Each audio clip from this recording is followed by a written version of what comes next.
cuando miro en esta iglesia y veo las caras tan hermosas, veo los reflejos de amor que él representó y que él trató de día a día compartir, desde sus hermanos de Abdala a las damas del blanco, a los hermanos del estilo político,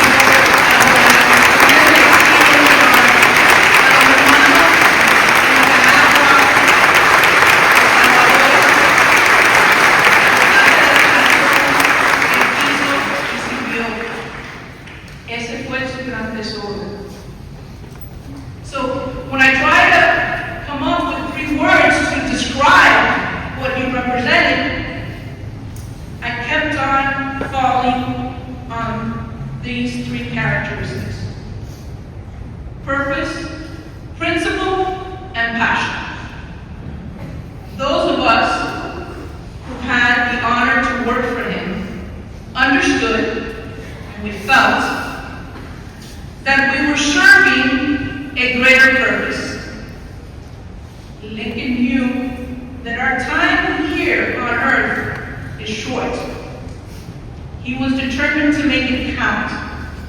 He knew that his purpose came from God.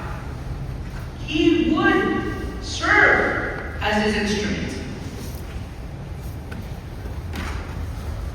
When you became part of the Díaz-Balart team, you were a part for life. And today, and I'd like them to stand, if you have ever been a member or staffer with Lincoln Díaz-Balart's congressional office or state legislative office, because he taught us one thing: to always be grateful. There was never a time or a task, large or small, that he did not have the words on his lips: thank you. Gracias. Didn't matter the time of day. Didn't matter how stressful the situation. Gratitude was always present. So to the members of this team, please stand and thank you for your dedication.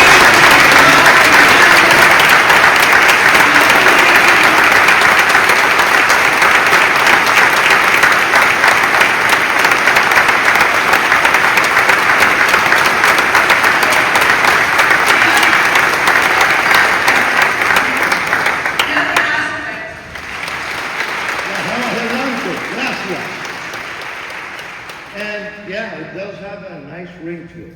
Secretary of State Marco Rubio and his wife Jeanette.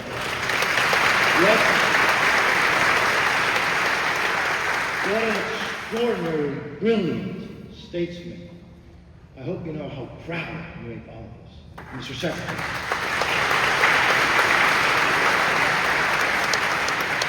Senator Rick Scott, who, and his wife Ann, who our country is, don't you think? Our country is so blessed to have his leadership, and we're so blessed, Senator, to have you as a friend. You know, I'm going to mention a bunch, I'm going to miss a bunch, and I apologize, but just a few that I wrote down here. Congresswoman Debbie Wasserman Schultz. You know, she never stops working for her constituents, but I will tell you, that's not what defines her with me, is that she's a freedom fighter and always fights for freedom. Thank you, Debbie. Thank you for your help. Thank you. Governor Bush, what a family. Thank you, sir. Thank you.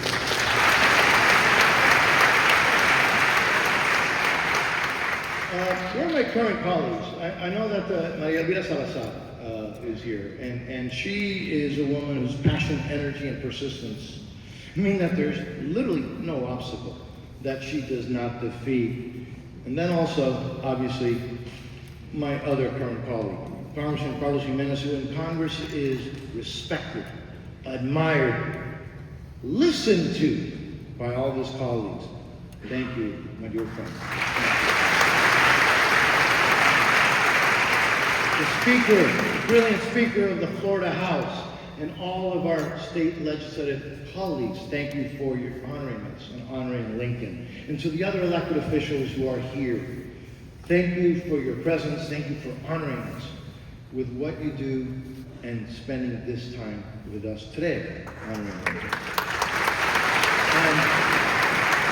So let's be clear, equally as important to all the men and women in our remarkable community, our friends who, we can never say thank you enough, but I'm going to try.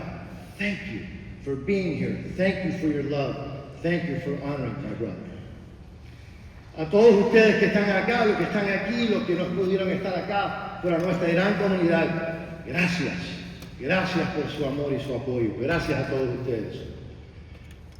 Lincoln's deep and unwavering love for the United States of America and for the members of our community was only equal to his love and passion for those suffering under tyranny anywhere and everywhere, starting with the enslaved Cuban people and the enslaved Venezuelan and Nicaraguan people.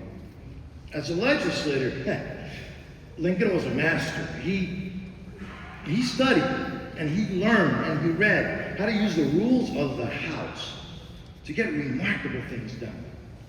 Now let me tell you, I'm an appropriator. You all know that. Lincoln was not. He was not on the Appropriations Committee, but he learned the appropriations process. Actually, he mastered the appropriations process and used it to pass some of his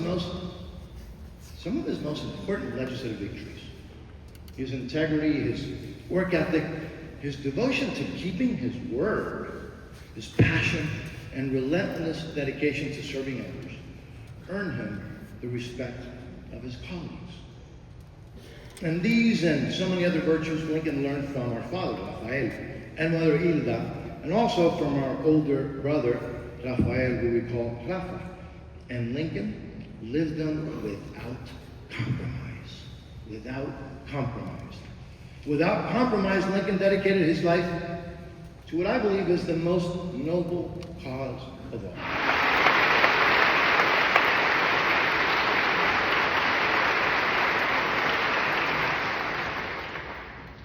In this last year and a half, as Lincoln fought his battle with such determination, grace, and love, we had the most beautiful and consequential conversation. I am so blessed that many of them were text messages that I can still read and I can still feel his voice. Just recently, things got tougher for him. I asked him what gave him such strength, how he faced difficulty with such grace. And he wrote me, I'm quoting, I've been thinking about who inspires me and gives me strength. Yes, Cristina, Daniel, LG, Lincoln and Edwin, my parents, my grandparents, my brothers, my friends, but also the countless new friends I meet continuously who inspire my admiration. Like in the hospital these last couple of days, where I met unbelievable nurses and doctors, an MRI technician de la Valla Campo. What a pro, with 2 professional daughters. ¿Qué talento hay en Cuba? Le dije.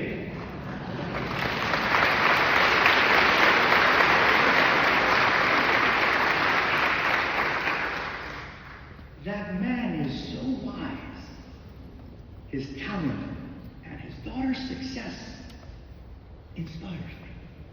He continued, I love, I admire, and try to learn from good people. And the overwhelming majority of people are so good. Then he added, I believe that life itself is a miracle. That it is in turn made up of a continuous series of miracles.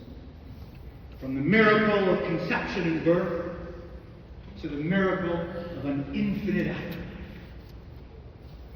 These miracles and so many others inspired Lincoln to create a meaningful and beautiful legacy of service for others. He never wavered from his determination to shine a light on those who live in the shadows, to speak for those who are silent or silenced, and to kindle the flame of freedom and human dignity. On Father's Day, in the year 2000, 25 years ago, then Congressman Lincoln Díaz-Balart put into the record these words about his father, our father, Rafael. My father has always been my teacher and my friend. He is an extraordinary man who I love and admire greatly. My father is a patriot, a thinker who never stops reading and studying, and at the same time a fighter who never surrenders. What a privilege it has been for me to be his son. Lincoln, as you complete your mission in this life,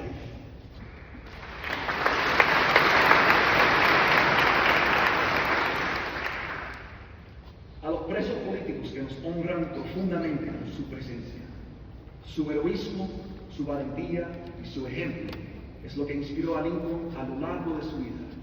Ustedes son y siempre serán sus héroes más admirados.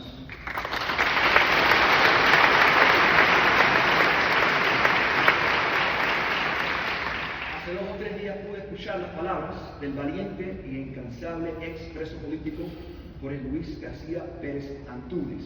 Gracias por tu amistad.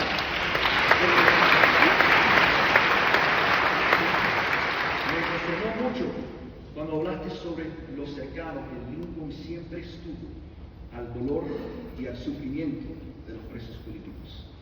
Es verdad, querido Antúnez, Lincoln sintió de manera muy profunda el dolor y el sufrimiento de los presos.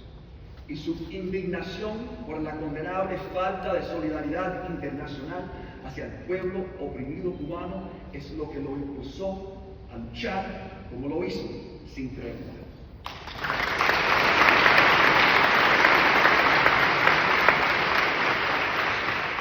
A los valientes opositores dentro de Cuba que han enviado mensajes de pésame, de apoyo y de solidaridad, tienen todo nuestro agradecimiento y admiración.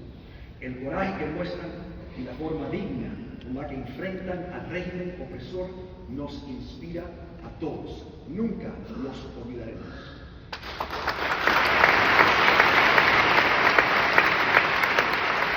Mi padre también siempre tuvo gran reverencia con los héroes de la brigada 2506. Gracias por estar con nosotros en el día de hoy. My father always believed that public recognition and saying the names of political prisoners and dissidents was essential to their protection. In that vein, I hereby demand the immediate and unequivocal release of all political prisoners in Cuba, of which there are thousands. Among them, my father's admired friend, the unwavering plantada, Sailí Navarro.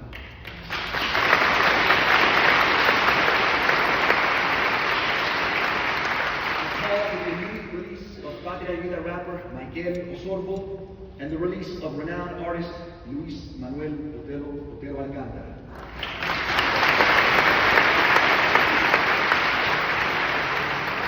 These peaceful activists have committed no crimes.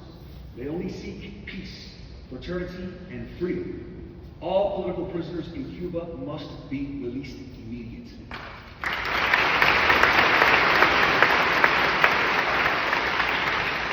Demand that the criminal regime cease the constant threats and harassment against the brave, peaceful freedom fighters in Cuba, such as José Daniel Ferrer, Dr.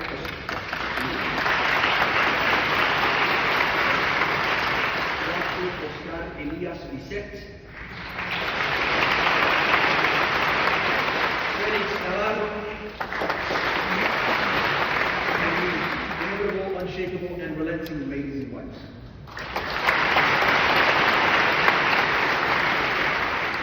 The world is watching. Secretary of State Marco Rubio is watching. To those who perpetuate crimes against humanity that harm innocent civilians, justice awaits. One thing that I most admired about my father was his profound faith. He felt the hand of God in all things. All successes and triumphs, no matter how large or small, were attributable to God. In a speech he gave on February 11, 2010, when he announced his retirement from Congress, he quoted former Egyptian President Anwar Sadat, because of course he quotes Anwar Sadat, who once said, quote, "There is an external power which determines the course of human events and directs it beyond our control. It is often absurd to say one has done this or that." Lincoln was endlessly prepared. Nobody worked harder, nobody prepared more. But even in the moments of his most significant triumphs and achievements, he credited his faith and the external powers which he truly believed determined the course of human events. The moment the House of Representatives finally passed Nagara, he was asked, "How do you feel? Do you realize what you've achieved?" And he responded, "The Nicaraguan people are very merry. This is a gift from Mary to the Nicaraguans."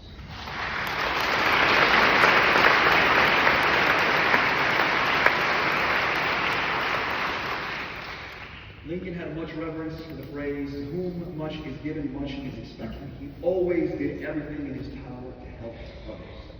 Not every achievement or act of service was as grand as passage of a critical piece of legislation. His philosophy towards service was, doing the public good is accomplished by helping many good individual human beings. He said, service is a calling, a vocation, which men and women in a free society can also exercise as private citizens, a calling which Lincoln vowed to always fulfill, and fulfill he did. At this time, I want to recognize two individuals who were not for them. Lincoln Díaz-Balart, as we know him, would never have been. Anna Carbonell,